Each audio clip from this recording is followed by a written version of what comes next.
সুপ্রিয়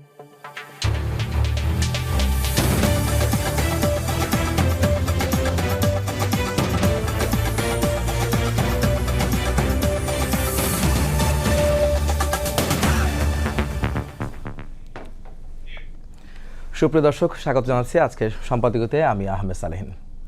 কোটা সংস্কারের আন্দোলন রূপ নেয় স্বৈরাচার পতনের এক দফায়। সেই জুলাই পূর্ণ করেছে 2 বছর। অজস্র ত্যাগ ও রক্তের বিনিময়ে নতুন বাংলাদেশ বিনির্মাণের স্বপ্নে বিভোর দেশবাসী। এমন সময় ফাঁসির দণ্ডপ্রাপ্ত শেখ হাসিনার দেশে ফেরার ঘোষণায় প্রতিক্রিয়া দেখাচ্ছে রাজনৈতিক দলগুলো। বিচারের প্রশ্নে সবাই অনড়। দেশে ফিরলেই তার গ্রেফতার অবশ্যম্ভাবী, এমনটাই বলছেন আইনজ্ঞরা। প্রাসঙ্গিক বিষয় নিয়ে আজকের সম্পাদকীয় জুলাইয়ে রাজনীতি। এ নিয়ে আলোচনার জন্য স্টুডিওতে উপস্থিত আছেন ডাক্তার সাখাওয়াত হোসেন সায়ন্ত, সাধারণ সম্পাদক জি9, তাজনুবা জাবিন, সংগঠক অল্টারনেটিভস, এবং ব্যারিস্টার আল মামুন রাসেল, আইনজীবী, বাংলাদেশ সুপ্রিম কোর্ট। যাচ্ছি মূল আলোচনায়। প্রথমে প্রশ্ন করতে চাই সায়ন্ত ভাই আপনার কাছে। আসলে গণ অভ্যুত্থান, জুলাই অভ্যুত্থান যেভাবে আপনারা বলেন, আসলে সেই 2 বছর পূর্ণ করেছে, আসলে পূর্ণ হচ্ছে জুলাই, সেই জুলাই ফিরে এসেছে। নতুন বাংলাদেশ বিনির্মাণের যে স্বপ্ন আসলে সবাই দেখছিলেন, আপনারা, আমরা সবাই, সেই স্বপ্ন পূরণ কতটুকু সফল হয়েছে? এবং বর্তমানে তো বিএনপি সরকার ক্ষমতায় আছে, তারা কি সেই স্বপ্ন পূরণে কতটুকু সফল হয়েছে বা কি করছেন তারা? আপনাকে ধন্যবাদ। আমার 2 সহ আলোচক এবং যারা শুনছেন সবার জন্য শুভেচ্ছা রইল। আমি মধ্যপন্থী মানুষ। আমি আকাশ কুসুম কল্পনাও করি না, আমি সহজে খুব হতাশ হই না। সে কারণে আমার কাছে অনেকখানি প্রত্যাশা পূরণ হয়েছে। যারা খুব উচ্চাকাঙ্ক্ষা করেন তাদের কাছে হয়তো মনে হবে যে না, আরও অনেক কিছুই তাদের আশা ছিল, হয়নি। আমার কাছে চাওয়াটা খুব বেশি না, সিম্পল এই অর্থে যে আমার একটি নির্বাচিত প্রতিনিধি আমার দেশ চালাবে। তারা খারাপ করলে আমি মন খুলে নিন্দা করতে পারবো, তারা ভালো করলে আমি প্রশংসা করতে পারবো। তারা দেশের জন্য, মানুষের জন্য ন্যায়সঙ্গত আচরণ এবং কাজ না করলে, প্রো পিপল অ্যাক্টিভিটিস ঠিক মতো না করলে আমি ভোটের মাধ্যমে রায়টা দিতে পারবো। এই বেসিক কয়টা জিনিস যে কটা, এটাও কিন্তু অর্জিত হয়ে গেছে আলটিমেটলি। এবার মানুষ ভোট দিতে পেরেছে। ভবিষ্যতে তত্ত্বাবধায়ক সরকারের অধীনেই নির্বাচন হবে, আমি সেখানেও মানুষ ভোট দিতে পারবে। ফলে কোনো মনস্টার তৈরি হওয়ার সুযোগ এদেশে হবে না। শেখ হাসিনা ফ্যাসিবাদ হতে পেরেছিল কতদিনে? 2008 থেকে 14 পর্যন্ত সেই সময়টা গেল, 14তে বিনা ভোটে থেকে গেল। তারপরে 18তে রাতের ভোটে আসলো, 24-এ আসলো। যখন তত্ত্বাবধায়ক সরকার ব্যবস্থা যদি বাদ না করতো, তাহলে 14 সালের নির্বাচনটা তত্ত্বাবধায়ক সরকারের অধীনে হলে শেখ হাসিনা তো 14-র পরেই থাকে না। জনগণ তাদের রায় তো তাকে প্রত্যাখ্যান করে, আর অন্য কোনো শক্তি রাষ্ট্র পরিচালনার দায়িত্বে আসে। ফলে 5 বছরে কেউ স্বৈরাচার হতে পারে, ছোট স্বৈরাচার হতে পারে, বড় স্বৈরাচার হতে পারে, কিন্তু ফ্যাসিবাদ হতে পারে না, মাফিয়াতন্ত্র কায়েম করতে পারে না, দেশের লুটপাটতন্ত্র একদম প্রাতিষ্ঠানিক রূপ দিতে পারে না। ফলে মানুষের হাতে এই যে নেতৃত্ব নির্বাচনের অধিকারটা, এইটা অনেক বড় একটা শক্তি। সেই জনগণের এই শক্তিটা অন্তত তাদের হাতে গেছে। তারা 5 বছর পরে হলেও বলতে পারে যে জবাব দিয়ে দিব। তাদের একরকম প্রতিশ্রুতি দিয়ে অন্যরকম কাজ করলে তারা বলতে পারবে যে এসো দেখিয়ে দিব, কিংবা ওই স্থানীয় সরকার নির্বাচন মাঝে যখন হবে তাতেও রিফ্লেকশন। ফলে এইটা খুব গুরুত্বপূর্ণ একটা ইস্যু। এরপরে হচ্ছে গিয়া প্রাতিষ্ঠানিক বিভিন্ন সংস্কার যেগুলো হওয়ার কথা। এখানে জামায়াত, এনসিপি, বিএনপি সহ বিভিন্ন শক্তির মধ্যে কিছু মতভিন্নতা আছে, এটা সত্য, কিন্তু তারপরেও টুকটাক আস্তে আস্তে হচ্ছে। সেটা আমরা কিন্তু সরকারের কার্যক্রমে দেখতে পাই। বিরোধী দলের আলোচনা, বাকবিতণ্ডা, বিরোধী দলের চাপ, সব মিলিয়ে সংস্কার না সংশোধন, এই বিতর্কের মধ্যে আটকে আছে বিষয়টা। কিন্তু তারপরও সংশোধনও যে সংস্কার, এই বিষয়টাও তো আমরা জানি যে সংশোধনটাও সংস্কারের একটা পার্ট। এবং বিএনপি যেসব অঙ্গীকার করেছে সবগুলি না পারলেও বা না করলেও মেজর একটা অংশ তারা সংস্কার করতে বাধ্য। কারণ হলো তারা 16-17 বছর, আরও বেশি সময়, 111-এর 2 বছর, 19 বছর, 16.5 বছর, এই 18.5 বছর ধরে তারা নিপীড়নের মধ্যে ক্রমাগতভাবে আন্দোলন করেছে এবং জনগণের সম্মতি তৈরি করবার জন্য বারবার তারা নানা রকমের অঙ্গীকার করেছে। সেই অঙ্গীকারের ভিত্তিতে তারা রাষ্ট্র মেরামতের 31 দফা দিয়েছে। সব দলগুলো মিলে জুলাই সনদ তৈরি করেছে। সেই জুলাই সনদের অন্তত নোট অফ ডিসেন্টটা বাদ দিয়ে বাকি যেগুলো সবাই একমত হয়েছে। এই জায়গাগুলো যদি বিএনপি অ্যাড্রেস না করে তাহলে তাদের ভবিষ্যৎ খুব খারাপ। এই যে তাদের ভবিষ্যৎ খুব খারাপ, এটা আমাদের মতো সাধারণ মানুষরা যেরকম বুঝি, বিএনপি তো অনেক অসাধারণ রাজনীতিবিদও আছে, তারাও নিশ্চয়ই বোঝেন। ফলে তারা বিরোধী দলের সঙ্গে যাই করুক না করুক, তারা নিজেদের প্রয়োজনে 1/2 মেজরিটির জন্য নিজেরা হলেও বেশ কিছু সংস্কার করবে। সেই বিবেচনায় আমি যারা খুব হতাশ, আমি ওরকম হতাশ না, আমি আশাবাদী মানুষ এবং আমি আশা করি এটা হবে। না হলেও সেটা যদি আমি বলি তাহলে আমাকে এই টকশো শেষ করে একটা লেখা দেওয়ার জন্য আমার জেলে যেতে হবে বা গুম হয়ে যাব, ওই ভয়টা করতে হবে না। অন্যায় করলে অন্যায়ের সমালোচনাটা আমরা করতে পারবো, সেই স্পেসটুকু অন্তত তৈরি হয়েছে বা সেটা থাকবে। ফলে সব মিলিয়ে অর্জন অনেকখানি হয়েছে, আরও অর্জন যাতে হয় সেই প্রত্যাশা এবং চেষ্টাটা আমাদের অব্যাহত রাখতে হবে। ধন্যবাদ। আমি যাব হচ্ছে আলমুন রাসেল ভাই আপনার কাছে, তাসবিজামানের কাছে পরে যাচ্ছি। একই প্রশ্ন থাকছে আর কি, বর্তমান সরকার আসলে কতটা আশা আকাঙ্ক্ষা পূরণ করতে পেরেছে জুলাই অভ্যুত্থানের যে আকাঙ্ক্ষা নিয়ে আসলে সবাই লড়াই করেছিল গত 2 বছর আগে? জি, অসংখ্য ধন্যবাদ আমাকে চমৎকার বয়সে যুক্ত করার জন্য। সাথে আমার দুজন সহ প্যানেলিস্ট, তাদেরকেও শুভেচ্ছা জানাচ্ছি। সময় টিভি যারা দর্শক আছে তাদেরকেও শুভেচ্ছা জানাচ্ছি। ধন্যবাদ আপনাকে। দেখেন, প্রথম কথা হচ্ছে আমাদের এটা সত্য, আমাদের এই যে জুলাইয়ের পরবর্তী 2 বছরে এখন বর্তমানে নতুন যে সরকার আসছে, আপনি যদি আমাকে এক কথায় বলেন তাহলে আমি বলবো শাসকের পরিবর্তন হয়েছে কিন্তু শাসনের পরিবর্তন হয়নি। তবে এখানে তবে শব্দটা ব্যবহার করছি আমি, শাসকের প্রধানমন্ত্রী শেখ হাসিনাকে আমরা যেভাবে দেখেছি, তারেক রহমান সাহেবকে আমরা সেভাবে দেখছি না। ওনার ডাউন টু আর্থ মেন্টালিটি এত বেশি অবস্থা দাঁড়িয়েছে, বিরোধী দলের পক্ষ থেকেও তার প্রশংসা করতে বাধ্য হচ্ছে, অনেকে প্রশংসা করতে বাধ্য হচ্ছে। এবং কি অ্যাট এ টাইম বিরোধী দলীয় নেতা এবং সরকার দলীয় নেতা, দুই নেতা বিরোধী দলীয় নেতাকেও তার যে মেন্টালিটি বা তার যে চলন বলন, তার যে কার্যক্রম, এটা সরকারি দলের অনেক মন্ত্রী বাধ্য হচ্ছে তার প্রশংসা করতে। আমরা দেখেছি শাহ আলম সাহেব, তিনি বলেছেন ওনার জীবনে উনি বিরোধী দলীয় নেতার মতো এরকম বিরোধী দলীয় নেতা কখনো দেখেন নাই। তার মানে এই যে শাসকের পরিবর্তনটা আমাদের হয়েছে, কিন্তু জুলাইটা কেন হয়েছে? শাসনের পরিবর্তন হওয়ার জন্য। আমাদের আন্দোলনে বারবার ছাত্ররা বলেছে রাষ্ট্র সংস্কার জন্য, সাময়িক অসুবিধার জন্য আপনাদের কাছে ক্ষমা চাচ্ছি, আমরা রাষ্ট্র সংস্কার চাই। রাষ্ট্র সংস্কারটা খুবই গুরুত্বপূর্ণ। আজকে দেখেন, আজকে যে জুলাইয়ের যে বেসিক যে আমাদের ফেসিবাদ কেন হয়, বারবার ফেসিবাদ কেন হয়, বাংলাদেশের ইতিহাসে আপনি দেখবেন 2/3 মেজরিটি যতবার পেয়েছে, যে দল পেয়েছে, ওই দলের পরবর্তীর ইতিহাসটা ভালো ছিল না, কখনো ভালো ছিল না। তাহলে এই যে ফ্যাসিস্ট কেন হয়, এটাকে যদি আপনি ওই জায়গায় যদি আপনি হাত না দেন, আপনি দেখেন জুলাই সংস্কার, আমরা শেখ হাসিনাকে 17-18 বছর দেখতাম সবসময় উনি বলতে সংবিধানের দোহাই দিত আমাদেরকে, সবসময় বলতে সংবিধানের বাহিরে শেখ হাসিনা কোনো কিছু করে না। কিন্তু এই বর্তমান সরকারকে আমরা অনেক সময় দেখছি এখন শুধুমাত্র সংবিধানের বাইরে, সংবিধানের শপথ নেই এজন্য আমরা শপথ নিব না, সংবিধানে হচ্ছে এই সংস্কারের যে শপথ সেটা নেই আমরা নিব না, শুধু সংবিধানে নেই। অথচ এই যে সরকারের যে সংবিধানের আলোকে কিন্তু এই সরকার হয়নি। শুধুমাত্র নেসেসিটি, জনগণের নেসেসিটি, উইল অফ পিপল, জনগণের অভিপ্রায়ের কারণেই কিন্তু এই সরকার, অন্তর্বর্তীকালীন সরকার এবং পরবর্তী এই সরকার। কিন্তু আপনি দেখেন জুলাই সনদে যে বেসিক যে সংস্কারগুলো, অনেক সংস্কার করেছে, আই অ্যাপ্রিসিয়েট টু গভর্নমেন্ট যে অনেক সংস্কার করেছে, কিন্তু সাংবিধানিক যে সংস্কারগুলো, যেটার কারণে যেখানে আমরা সবসময় বলি দুদককে আমরা স্বাধীন করতে চাই, কারণ দুদক প্রধানমন্ত্রীর অধীনে। যদি প্রধানমন্ত্রীর অধীনে হয় তাহলে সে দুদক কীভাবে এই প্রধানমন্ত্রীর দুর্নীতি ধরবে? তারপরে সে জায়গায় আপনার হয়নি, গুম যে বারবার হয়েছে, সবচেয়ে বেশি ভিক্টিমাইজ হয়েছে আমাদের সরকারি দলীয় লোকজন, সেই গুম অধ্যাদেশকে আমরা কি করেছি? এই যে পরবর্তীতে আমি ধন্যবাদ জানাই ব্যাংক অধ্যাদেশ, ওনারা 18 ক যুক্ত করেছিল, এই শেখ হাসিনার মতো অবস্থা করেছিল, পরবর্তীতে ওনারা এটাকে বাতিল করে ওনাদের ভুল বুঝতে পেরে, বিরোধী দলের চাপে পড়ে অথবা ওনাদের ভুল বুঝতে পেরে ওনারা এটা থেকে ফেরত আসছেন।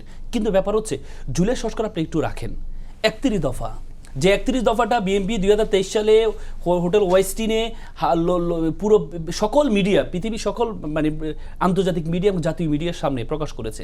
সে 31 দফা এখনো পর্যন্ত 5টি দফা তারা ভায়োলেশন করে ফেলেছেন।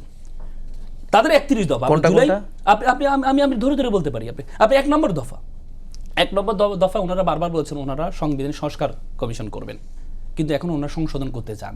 তো সংশোধন যদি করতে হয়, সংশোধনের জন্য আলাদা কমিটি করা লাগবে না। আপনি 142 যদি আপনি সংশোধন এমনি করতে পারবেন, 2/3 মেজরিটি আছে, আপনি যা চাইবেন আপনি সংশোধন করতে পারবেন। কিন্তু সংস্কারটা আপনি সেটা থেকে আপনি ফেরত চলে আসলেন। আপনি বলেছেন আপনি কখনো স্থানীয় সরকার জায়গা মৃত্যুজনিত কারণ ছাড়া কখনো আপনি স্থানীয় সরকারে আপনি কখনো প্রশাসক নিয়োগ করবেন না। সেখানে আপনি অলরেডি প্রশাসক নিয়োগ করে ফেলেছেন। আপনি হয়তো বলতে পারেন যে এটা তো অন্তর্বর্তীকালীন সরকার করেছে, আমরা কন্টিনিউ করেছে। কিন্তু আপনি কন্টিনিউ যে করেছেন, আপনি যখন অন্তর্বর্তীকালীন সরকার যখন এটা নিয়ে প্রস্তাব উঠেছিল তখন কিন্তু আপনি বিরোধিতা করেছেন। আপনি অন্তর্বর্তীকালীন সরকারের সঙ্গে প্রশাসক তো ছিল, আপনি ওই জায়গায় তাদেরকে পরিবর্তন করে আপনি নিজস্ব প্রশাসক যারা নির্বাচনে হেরেছে তাদেরকে আপনি বসিয়েছেন। আপনি বলেছেন আপনি ক্রিয়াঙ্গনে কখনো আপনি দলীয়করণ করবেন না, অথচ ক্রিয়াঙ্গনে আমরা ক্রিয়াঙ্গনে আমরা কি দেখতে পাই? একটা জিনিস যদি আমি আপনার সাথে একটু জানতে চাই আর কি, সেটা হচ্ছে যে যেখানে যেখানে প্রশাসক নিয়োগ করা হয়েছে, দলীয় প্রশাসক বলছেন আপনারা, সেখানে কিন্তু মির্জা ফখরুল ইসলাম আলমগীর সেটা কিন্তু ব্যাখ্যা দিয়েছে। সেই ব্যাখ্যার পরও আমি আপনার কাছে আপনার বক্তব্য জানতে চাই। সেটা হচ্ছে সরকার আছে বিএনপির ক্ষমতাধীন, 2/3 মেজরিটি তাদের। আপনার এখানে অন্তর্বর্তীকালীন সরকারের যারা লোক ছিলেন তাদেরকে বসায় কি তারা সরকার ঠিক মতো পরিচালনা করতে পারবেন? যেখানে যেখানে প্রশাসক বসাচ্ছে স্থানীয় সরকারের যেসব জায়গায়, আপনি কি মনে করেন? আপনি সরকার প্রধান আছেন, আপনি পারতেন, আপনি করবেন? আপনি কি অন্য দলের লোক বা অন্য কোনো লোক আপনার গভর্নমেন্টের মধ্যে রেখে কাজ করতে পারবেন? এটা কারণ কেন, এটা প্রশ্নটা কেন উঠেছে জানেন? কারণ আপনি জানেন যে স্থানীয় সরকার এটা মাস্ট বি ইলেক্টেড, এটা আমাদের কনস্টিটিউশনের অংশ। কিন্তু যখন অন্তর্বর্তীকালীন সরকার নেসেসিটির কারণে, প্রয়োজনের কারণে, জনগণের অভিপ্রায়ের কারণে তারা এটাকে ভায়োলেশন করেছেন। কিন্তু এখন তার অন্তর্বর্তীকালীন সরকার ইমার্জেন্সি পিরিয়ড না, এখন তো নির্বাচন, এখন তো সরকারি, এখন তো নির্বাচন হয় না, এখন তো ইমার্জেন্সি পিরিয়ড না, এখন তো ইমার্জেন্সি পিরিয়ড না। আচ্ছা, এটা শান্ত ভাই এটা ভালো বলতে পারবেন। আপনি নির্বাচিত হয়েছেন, আপনার কাজ হবে বলবেন। নির্বাচন দেওয়া, কিন্তু আপনি যখন প্রশাসক নিয়োগ দিয়ে দিবেন তারা তো মজা পেয়ে যাচ্ছে, তখন তো আপনার নির্বাচন দেওয়ার জন্য আপনার উদ্যোগটা আপনি নেবেন না। আপনি না, বারবার তো বলছে ডিসেম্বরে নির্বাচন, ডিসেম্বরের মধ্যে নির্বাচন হবে, অন্তর্বর্তীকালীন সরকার যে আপনি সবাইকে পরিবর্তন করেন, অন্তর্বর্তীকালীন সরকারের তো সবাই তো আর দলীয় ব্যক্তি ছিল না। আপনার কথা হচ্ছে আপনি দলীয় ব্যক্তি দেন, কিন্তু আপনি যোগ্য ব্যক্তিদেরকে দেন। যেখানে দিবেন আপনি যেখানে দেন, আপনি দেখেন বাংলাদেশ ব্যাংকের মতো জায়গা, আপনি কি বলছেন ওনারা অযোগ্য? না না, আপনি কি অযোগ্য কি? আমি যোগ্য ব্যক্তি দেওয়ার কথা বলছেন, আপনি বাংলাদেশ ব্যাংকের জায়গা, আপনি বাংলাদেশে আপনি কি মনে করেন বাংলাদেশে বিএনপিতে ভালো অর্থনীতিবিদ নেই? আপনি একটা সোয়েটার ব্যবসায়ী তাকে এনে, যিনি ঋণ খেলাপিতে ছিলেন, তাকে এনে আপনি বাংলাদেশ ব্যাংক গভর্নর বানিয়ে দিলেন কেন? আপনি সাউথ এশিয়ানের যে বাংলাদেশ ব্যাংক গভর্নর, বিভিন্ন ব্যাংকের যে গভর্নরগুলো আছে, আপনি তাদের ব্যাকগ্রাউন্ড দেখেন আর আমাদের ব্যাংকের ব্যাকগ্রাউন্ডটা দেখেন। আপনি যোগ্য ব্যক্তি দেন না, কোনো সমস্যা নেই। আপনি যখন তামিম ইকবালকে যখন বিসিবির প্রধান বানান, কেউ প্রশ্ন তোলে নাই, কিন্তু পরবর্তীতে আপনি তো অন্য যে প্রত্যেকটা অর্থ কমিটি যারা আছে তাদের প্রধান আপনি বানালেন, আপনি বিভিন্ন রাজনীতিবিদের ছেলেদেরকে বানালেন, তাদের তো ক্রিকেটীয় ব্যাকগ্রাউন্ড নেই। এর আগে কোকু সাহেবকে যখন ক্রিকেটের আনা হয়েছে কেউ প্রশ্ন তোলে না, কারণ কোকু সাহেব ব্যাকগ্রাউন্ড হচ্ছে ক্রিকেট। আপনি ব্যাকগ্রাউন্ডে ব্যক্তি থেকে দেন, কিন্তু আপনি তো দলীয় বড় বড় স্থায়ী কমিটির সদস্যদের ছেলেদেরকে দিচ্ছেন। আপনি কেন দিচ্ছেন? তাহলে তো আপনি তো বলেছেন ক্রিয়াঙ্গনে আপনি কখনো দলীয়করণ করবেন না, কিন্তু আপনি তো সেটি করছেন। তো সুতরাং প্রশ্নটা আসে যখন আপনি আপনার জায়গা থেকে তখন ফেরত আসেন, আর আমাদের দায়িত্ব হচ্ছে সেটাকে ধরিয়ে দেওয়া। সরকার যখন 18 ক যুক্ত করেছে, আমরা বিরোধিতা করেছি, সরকার সেটা বোধগম্য হয়েছে, সেটা আবার সেটা থেকে ফেরত আসছে। কিন্তু আমরা যদি সে ধারাবাহিকতা আমরা যদি সমালোচনা না করি, গঠনমূলক সমালোচনা না করি, তাহলে তো সরকার তো আমরা বাঁকা। শেখ হাসিনা পিছনে মূল কারণ ছিল, তার কেউ সমালোচনা করে নেই, যে রাজা কখনো ভুল করে না। শেখ হাসিনা আপনি যা বলবেন সব ওকে, কিন্তু আমরা তো চাই না। আমরা চাই তারেক রহমান সাহেবের মতো ব্যক্তি, তাকে আমরা বিভিন্ন জায়গায় যেখানে যেখানে ভুল হবে সেখানে আমরা ধরিয়ে দিব। আমরা যদি ধরিয়ে দিতে পারি আমরা মূল শুভাঙ্গী হব, আর যদি ধরিয়ে দিতে না দিতে পারি তাহলে তেলবাজি করব, আবার তারেক রহমান সাহেব শেখ হাসিনার মতো সরে দিকে চলে যাবেন। সেই সম্ভাবনা কি আছে নাকি? না, কোনো নাই। তারেক রহমানের আপনি এখন পর্যন্ত 5 মাসে দেখতেছেন না। আপনি যদি সমালোচনা না করেন তাহলে সেটা হয়ে যাবে, আমি বলেছি। কিন্তু আমি মনে করি উনি সমালোচনা না করলে হয়ে যাবে, মানে অবশ্যই। শেখ হাসিনার প্রথম ট্রাম আপনি দেখেন, প্রথম ট্রাম তো এমন ছিল না। পরবর্তী ধাপে ধাপে আপনি যখন বিদেশ থেকে আসতো, এই যেখানে আমার তারেক রহমান সাহেব বিদেশ থেকে আসছেন, ওনার সাংবাদিক সম্মেলন, উনি তো সাংবাদিক সম্মেলন করেন নাই, কিন্তু শেখ হাসিনা যখন সাংবাদিক সম্মেলনে আসতো, এই যে বড় বড় মিডিয়ার ব্যক্তিরা যে প্রশ্নগুলো করতো, এগুলো প্রশ্ন। এটা কি আপনাদের সমালোচনার কারণে করা নাই? না না, এগুলো প্রশ্ন না, আমাদের সমালোচনার বিষয় না। তো আপনি বলছেন সমালোচনা না করলে এগুলো করতেন। আমি তো বলেছি ওনার ডাউন টু আর্থ মেন্টালিটি আছে, কিন্তু ওনার আশেপাশের লোকজন আপনি দেখেন, কার্যক্রমের দিকে যদি আপনি তাকান, তারেক রহমান সাহেব এবং অন্যান্য মিনিস্ট্রিগুলো, তারেক রহমান একা ব্যক্তি, তার যে চিন্তা ভাবনা বা তার যে জনপ্রিয়তা, আর অন্যান্য মন্ত্রণালয়গুলো আপনি সবগুলো ধরে ধরে দেখেন, কাছেও নেই। মানে কার্যক্রমের মধ্যে মানে প্রধানমন্ত্রীর যে কার্যক্রম এটাই মনে হচ্ছে আমাদের সরকারি দলকে একটা অবস্থা নিয়ে আসছে। শুধু প্রধানমন্ত্রী ডাউন টু আর্থ মেন্টালিটি। এখন এসব বলার সময় আসছে কিনা অবশ্যই শুরু থেকে বলতে হবে আপনাকে, শুরু থেকে বলতে হবে। আপনি যদি বলেন না 1 বছর ওয়েট করব, 2 বছর ওয়েট করব, 3 বছর ওয়েট করব, কথা বলছি না, মানে একটা দেখেন, মানে দেখার জায়গাটা আসলে যার যার দৃষ্টিকোণ থেকে দেখা যায়। তাজনুবা জাবির, আপনার কাছে আসবো, একই প্রশ্ন থাকছে। আপনারা যেই আন্দোলন সংগ্রাম আমরা জুলাই অভ্যুত্থানে আমরা দেখেছি, অনেক রক্ত ত্যাগের বিনিময়ে নতুন বাংলাদেশের যে স্বপ্ন আসলে আমরা দেখছিলাম, সেটা পূরণে আসলে কতটুকু দেশটা এগিয়েছে? ধন্যবাদ আপনাকে। শান্ত ভাই বলছিলেন প্রত্যাশা এবং হতাশার কথা। আমি তুলনামূলক বেশি হতাশ এবং তুলনামূলক বেশি আশাবাদী। হতাশ হচ্ছে আমি গত 5 মাসে সরকার গঠনের সময়টা আমি বাদ দিলাম। আমি জুলাইয়ের পরে, যেহেতু জুলাইয়ের রাজনীতি নিয়ে কথা হচ্ছে, জুলাইয়ের পরের কথা বলি।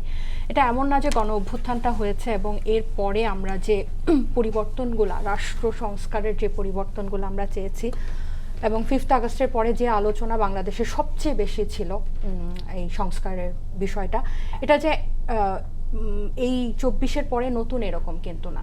সেই 3 জোটের রূপরেখা থেকে জুলাই সনদ, থিংস রিমেইনড আনচেঞ্জড। সো এইখানে হচ্ছে হতাশার জায়গাটা। আমি 5 মাসের সরকারকে কিন্তু ওভাবে কাঠগড়ায় উঠানোর জন্য এখনো রাজি না। কিন্তু আমরা আসলে কতটুকু পরিবর্তন আনতে পেরেছি? আপনি বলছিলেন যে, শান্তভাই বলছিল যে অনেকগুলো জুলাই সনদের বাস্তবায়ন হয়েছে। এখানে আজকেই আমি আসিফ শাহান স্যারের একটা ইন্টারভিউ পড়ছিলাম।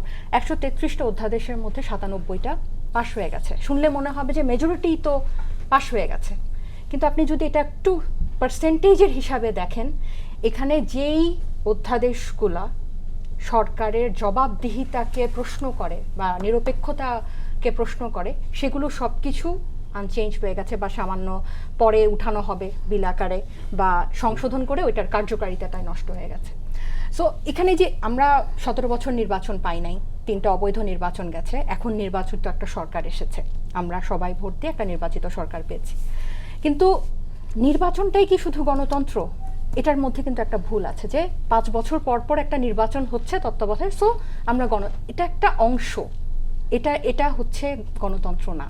নির্বাচন ইজ নট ইকুয়াল টু গণতন্ত্র, এবং আরেকটা বিষয় আমি বলি যে রাসেল ভাই বলছিলেন যে বিরোধী দলের এমন বিরোধী দল আমরা কখনো বিরোধী দলীয় নেতা আমরা কখনো পাবো কিনা। আমি এই উদাহরণটা দিচ্ছি আমার পয়েন্টটা বোঝানোর জন্য যে কে বলেছে এটা বলেছে স্থানীয় সরকার প্রতিমন্ত্রী বলেছে, যে মন্ত্রীর এগেনস্টে সবচেয়ে বেশি এলিগেশন, আমি যদি এই ক্যাবিনেটের মধ্যে বলি, যে তার উপজেলায় সবচেয়ে বরাদ্দ বেশি, তার বাচ্চাদের নামে, তার আত্মীয় স্বজনের নামে ইউনিয়নের নামকরণ, যেখানে স্বয়ং প্রধানমন্ত্রীকে ইন্টারাপ্ট করতে হয়েছে, যার সম্পদের পরিমাণ 8 গুণ বেড়েছে বলে বিভিন্ন কন্ট্রোভার্সি আছে। এরকম একজন মন্ত্রী যখন বিরোধী দলের খুব প্রশংসা করে নেতার, তখন কিন্তু আমাদেরকে এটা একটা ভালো বার্তা দেয় না, কারণ এই বিরোধী দলেরই তো দরকার ছিল এদেরকে সমালোচনা করা। টকশো টেবিলে যদি আপনি সমালোচনা করে উড়াই ফেলেন এবং সংসদে যদি আমরা এক ধরনের অ্যালাইনমেন্ট দেখি, এটা আমাদেরকে ভালো বার্তা দেয় না। বিকজ অন টপ অফ আমাদের প্রিভিয়াস মেমোরি, আমরা জাতীয় পার্টিকে দেখেছি এখানে বিরোধী দল হিসেবে কিভাবে ভূমিকা রেখেছে। সো এই যে অ্যালাইনমেন্টটা, এটা কিন্তু একটা ভালো বার্তা দেয় না যে আপনি যদি বিরোধিতা করেন, আপনাকে একদম পয়েন্টে থেকে এটা বিরোধিতা করতে হবে। কেন জুলাই সনদ বাস্তবায়ন হলো না এবং কেন গণভোট প্রথম দিনেই নাই হয়ে গেল, এটা একটা বড় হতাশার জায়গা। আমরা কিন্তু এই কথাটা আমি মানে প্রসঙ্গক্রমেই বলছি। আপনি দেখবেন খুব বেশি বহুল আলোচিত এই বছর জুলাই ঢোকার পর থেকে, যে আজকে তো জুলাইয়ের 12 তারিখ, এই 2 সপ্তাহের মধ্যেই কিন্তু খুব আলোচিত যে জুলাই গাদ্দার বা জুলাইয়ের সাথে প্রতারণা করেছে তরুণরা, তারা আলাদা হওয়ার কথা ছিল কিন্তু তারা জামাতের সাথে চলে গেছে। এটা একটা দিক, হ্যাঁ, যে জুলাইয়ের যারা তরুণ নেতৃত্ব ছিল তারা মানুষের জনসমর্থনের প্রতি আস্থা যতটুকু তারা প্রত্যাশা করেছিল সেটা ম্যাচ করতে পারে। বিএনপি বা অন্য কোনো দল কি সেটা পেরেছে? কেন তাদেরকে তাহলে জুলাইয়ের সাথে গাদ্দারি করা বা প্রতারক বলা হবে না? আমি কেন বিএনপির সমালোচনা করলে সেটা আমার ডানপন্থার ফেভারে যাবে দেখে আমি এই সমালোচনা করব না? এখানে সবচেয়ে বেশি জুলাইকে হোল্ড করতে হবে বিএনপির। কেন সবচেয়ে বেশি হোল্ড করতে হবে? যেটা শান্ত ভাই বলেছে, তারা গত 17 বছর যে পরিমাণ নির্যাতিত, জামাত তো গুপ্ত হয়ে ওখানের ভিতরে ছিল, বিএনপি কিন্তু গুপ্ত হয়ে ওখানের ভিতরে ছিল না আওয়ামী লীগের সাথে। তাহলে তারা এর পরিমাণ জুলুম নির্যাতন সহ্য করেছে, জেল খেটেছে, ক্ষমতা থেকে বছরের পর বছর বাইরে ছিল। দ্যাটস ডিফারেন্ট ইস্যু যে তারা বিরোধী দল হিসেবে কতটা ব্যর্থ ছিল, এটা আরেক। কিন্তু এখন যখন এতগুলো মানুষের জীবন, রক্ত, এই জুলাই যখন তাদেরকে ক্ষমতায় বসালো, তাহলে কেন তারা সেই সুযোগ অন্য কোনো কাউকে দেবে যেটা আমাদের এই যেই কারণে জুলাইটা হয়েছে সেটা থেকে আমরা সরে যাব? সো জুলাইটাকে সবচেয়ে বেশি বিএনপিকে আপহোল্ড করতে হবে, কারণ এই জুলাইয়ের পিছনে কিন্তু যতই আওয়ামী লীগ পোট্রে করুক এটা ডানপন্থাদের একটা ষড়যন্ত্র, এটা জামাত শিবিরের একটা ষড়যন্ত্র, কিন্তু জুলাই আমাদের সবার, জুলাই বিএনপিরও। এটাকে কিন্তু হোল্ড করতে হবে। এবং এখন যখন আপনি হতাশা এবং প্রত্যাশার কথা বলেন যে 5 মাসে কিছু হবে না, আমি যেটা বললাম 3 জোটের রূপরেখা থেকে জুলাই সনদ, বিএনপি রিমেইনড আনচেঞ্জড, এটা কিন্তু আমাদের জন্য ভালো বার্তা দেয় না। আপনি দেখেন এই আজকের কিছুদিনের পত্রিকার মধ্যে আপনি দেখবেন যে বেশ কিছু প্রশাসনিক কর্মকর্তাকে পদোন্নতি দেওয়া হয়েছে, যাদেরকে বাধ্যতামূলক অবসরে পাঠানো হয়েছিল, যারা বিভিন্ন শাস্তিমূলক মানে টার্মে ছিল। সো তাদের এই যে এই সচিবদেরকে যে এই আমলাতন্ত্রকে যে পালা, এদেরকে যে নারিশ করা, আপনি একদিকে আপনি জুলাইকে কম অদেখা করছেন, আমি বলবো অদেখা, কম না, অদেখাই করছেন। তা না হলে আমাদের এই গণভোটের জিনিসটা কিন্তু এখনো টেবিলে থাকতো, এটা বাস্তবায়ন হতো। আমরা সব সময় দেখি যে এটার একটা অজুহাত খোঁজা হয় এটাকে পুরনো সাংবিধানিক পুরনো ধারার মধ্যে ঢোকানোর জন্য। যেই জুলাই সনদে, যেই জুলাইয়ে গণরায় আছে, গণসমর্থন আছে, তাহলে বিএনপি কি ওটাকে নিবে, না সেই পুরনো আমলাতন্ত্রকে নিবে যে আমলাতন্ত্রের রন্ধ্রে রন্ধ্রে আওয়ামী লীগ বসে আছে? কোনটা বিএনপির জন্য ভালো হবে? এবং আমি এখানে বিরোধী দলের যে নরম এবং অ্যালাইনমেন্ট আমি সরকারি দলের সাথে দেখি, আমি কিন্তু তাদের কাছ থেকে কোনো প্রত্যাশা রাখি না। আমি এই যে এই সমালোচনাগুলো কিন্তু এই টকশো টেবিল পর্যন্ত শেষ। এই সমালোচনা কিন্তু আমি বাস্তবায়নে দেখি না, আমি সংসদে দেখি না। এই যে আমাদের এত গুরুত্বপূর্ণ দুদক কিন্তু এখনো গার্জিয়ান ছাড়া, তাদের কোনো হেড নাই, মানবাধিকার কমিশন, গুম কমিশন, সব কিছু। আমি শুধু যদি বলি বিসিবিতে কেন নেপোটিজম, এটা দিয়ে কিন্তু আমার টকশোটা আমার আপহোল্ড হবে, আমি টকশোতে ভালো পয়েন্ট পাবো, পারফরমেন্স করতে পারবো। But that's not the issue, that's not the main issue. Nepotism তো সব জায়গায়। যে আপনি কিছুক্ষণ আগে বললেন না যে অন্য দলের লোকজন নিয়ে কি আমি সরকার চালাতে পারবে, না পারবে না, কারণ বাংলাদেশের রাজনৈতিক ইকোসিস্টেমটাই এরকম 50 বছর ধরে যে আপনি বাইরের নিজের দলের লোককেই বিশ্বাস করেন না, আপনি বাইরের দলের লোককে কাকে বিশ্বাস করবেন? কিন্তু আপনাকে এই সিস্টেমটা চেঞ্জ করার শুরু করতে হবে, ইনিশিয়েট করতে হবে, কারণ মানুষ রক্ত দিয়েছে এটার জন্য। মানুষ কোটা আন্দোলনের জন্য রক্ত দেয় নাই, এটা শুরু হয়েছিল। এটা কিন্তু কোটা আন্দোলন না হয়ে দ্রব্যমূল্য বৃদ্ধির আন্দোলন, যে কোনো একটা ট্রিগারে কিন্তু এটা গণ অভ্যুত্থানে পরিণত হতো। সো এটা বিএনপিকে বা যারাই ক্ষমতায় আছে তাদেরকে এটা মনে রাখতে হবে যে এই জিনিসটা কিসের ধারাবাহিকতায় কিন্তু এসেছে। আমরা বলছি না যে আপনারা ওভারনাইট নেপোটিজম বাদ দিয়ে দিতে পারবেন, নো। এবং প্রধানমন্ত্রীর যে ব্যক্তি মানে প্রশংসিত ব্যক্তি হিসেবে উনি প্রশংসিত হচ্ছেন। উনি দীর্ঘদিন দেশের বাইরে ছিলেন, ওনার লাইফস্টাইলে, ওনার কথাবার্তায়, ওনার বডি ল্যাঙ্গুয়েজে চেঞ্জ এসেছে, খুবই পজিটিভ চেঞ্জ, অ্যান্ড ইটস সবাই অ্যাপ্রিসিয়েট করছে। বাট এটা তো তার চিন্তায় কোনো পরিবর্তন আমরা রিফ্লেকশন দেখছি না। আমরা তো দেখছি বিএনপি সে ট্রেডিশনাল পথেই কিন্তু যাচ্ছে।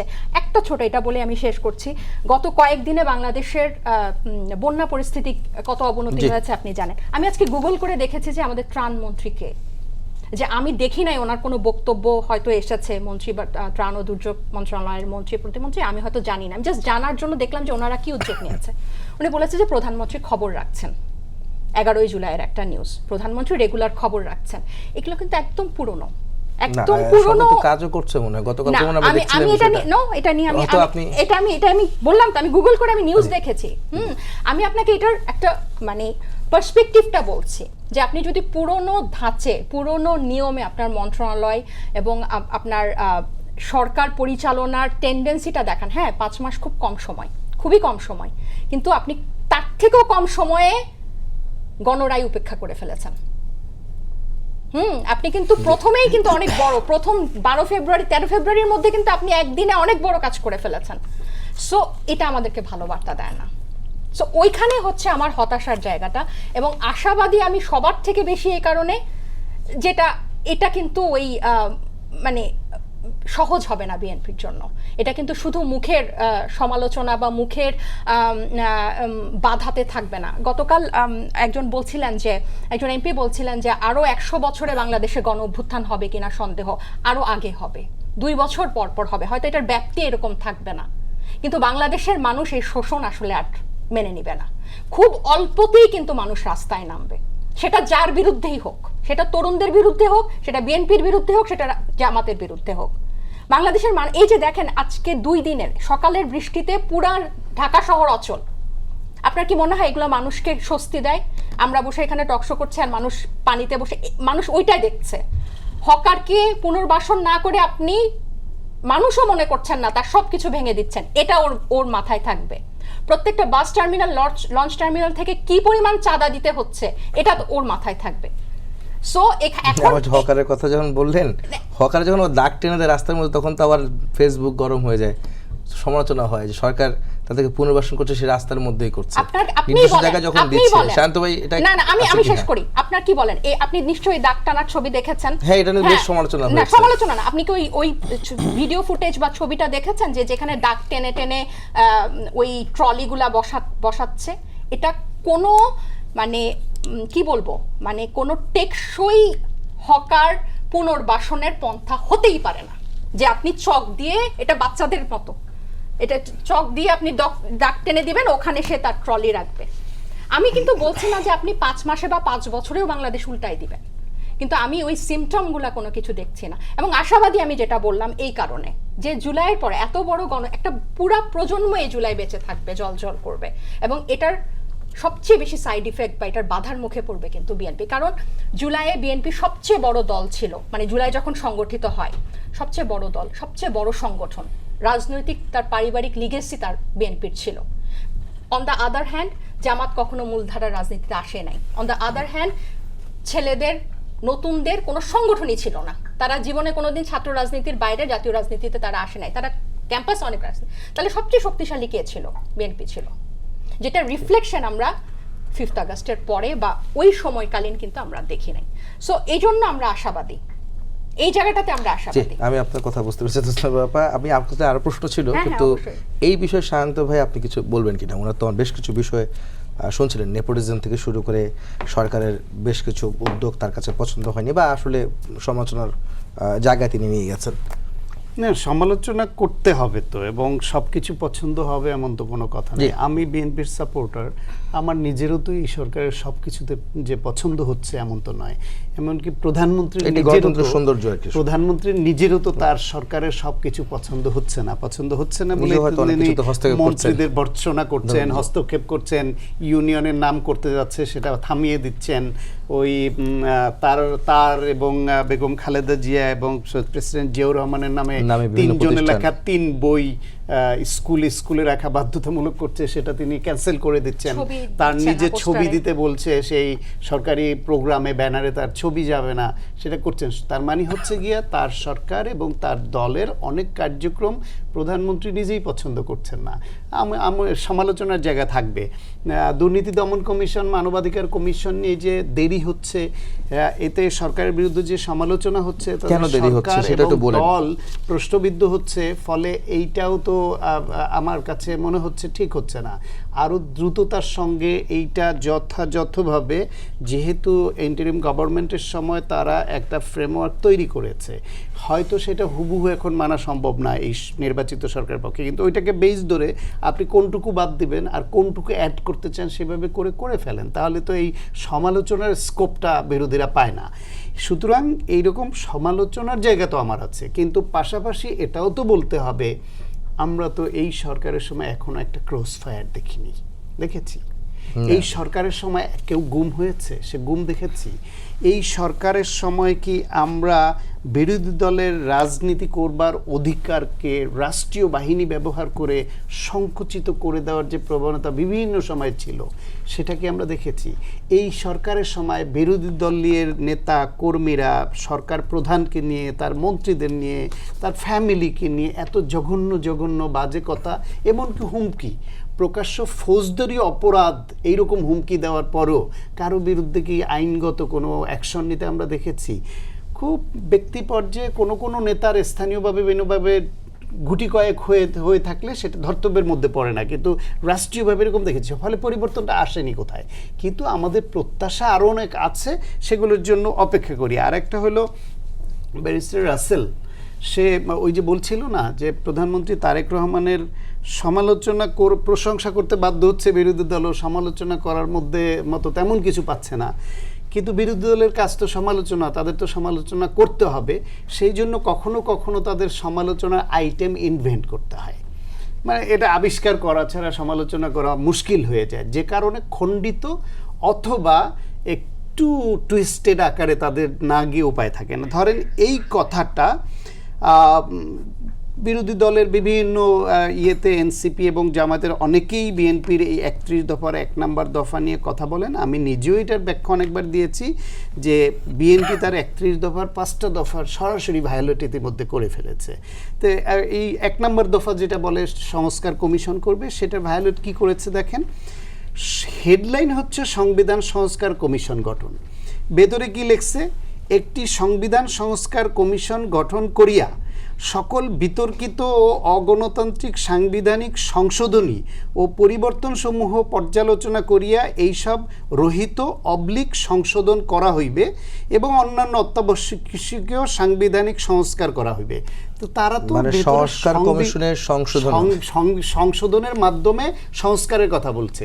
এর রিফ্লেকশনটা দেখেন জুলাই সনদে 83টা পয়েন্ট আছে, তার মধ্যে ক এবং খ ভাগ করেছে, কতে 1 থেকে 43-83টার মধ্যে যে কটা দেয়া আছে তার একটা হেডলাইন আছে। ওই হেডলাইনটা হচ্ছে সংবিধান সংশোধনের মাধ্যমে সংস্কার। এই হেডলাইনের সঙ্গে তো জামায়াত, এনসিপি, বিএনপি সবাই একমত হয়েই তো এই হেডলাইন জুলাই সংবিধান সনদে করেছে। সুতরাং সংবিধান সংশোধনের মাধ্যমে সংশোধন নিজেও একটা সংস্কার।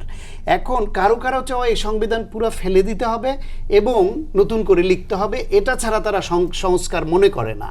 এখন আপনি এই ঘরটাকে সংস্কার করবেন, এটা কি পুরো ভেঙে ফেলে আপনি নতুন ডিজাইনের বিল্ডিং তুলবেন, নাকি এইটাকে আপনি কোথায় কোথায় লুফল আছে সেটাকে আপনি কারেকশন করবেন, সেটাও তো সংস্কার। অ্যান্ড বিএনপি চায় 72-এর যে সংবিধান সেটা রেখে, কারণ ওর মধ্যে কিছু কিছু মুক্তিযুদ্ধের ছোঁয়া তো আছে যেটা আমরা ডিজোন করি না, আর ওর মধ্যে যেটা যেটা অগণতান্ত্রিক আছে, স্বৈরতান্ত্রিক আছে, মাফিয়াতন্ত্র কায়েমের পক্ষে গেছে, ফ্যাসিবাদ কায়েমের পক্ষে গেছে, সেই অংশটা পরিবর্তন করা হবে। বিএনপির মুক্তিযুদ্ধ নিয়ে অ্যালার্জি নাই বলে মুক্তিযুদ্ধের মাধ্যমে অর্জিত যে সংবিধান সেটা নিয়েও অ্যালার্জি নাই, ওইটা 17 বার পরিবর্তন হয়েছে, দরকার হয় আরও 17 বার পরিবর্তন হবে, অগ্রহণযোগ্য বাদ হবে। কিন্তু জামায়াতের যেহেতু ওই 71 নিয়ে মুক্তিযুদ্ধ নিয়ে অ্যালার্জি আছে, সুতরাং অ্যান্টি হিস্টামিন দিয়ে তো এই অ্যালার্জি বন্ধ করা যাবে না, তাদের কাছে অ্যান্টি হিস্টামিন একটাই, ওই সংবিধান ফেলে দিতে হবে। দ্বিতীয় আর একটা আসেন যে দলীয় ব্যক্তিদের যে দলীয় প্রশাসক নিয়োগ, এই ব্যাখ্যাটাও তারা এই উদাহরণটা কমনলি তারা আনেন। এই স্থানীয় সরকার ব্যবস্থায় জাতীয় নির্বাচনের মতোই আওয়ামী লীগ তাদের লোকদের দিয়ে দখল করিয়েছিল, সেই দখলদারিত্ব থেকে তারা উচ্ছেদ হয়েছে, তারা পালিয়ে গেছে। পালিয়ে যাওয়ার পরে ইন্টারিম সরকার সেখানে প্রশাসক নিয়োগ দিয়েছে। এখন একটা জাতীয় নির্বাচন হয়েছে, জাতীয় নির্বাচন হওয়ার পরে একটা স্থানীয় সরকার নির্বাচনের প্রস্তুতিতে ন্যূনতম একটা সময় তো লাগে।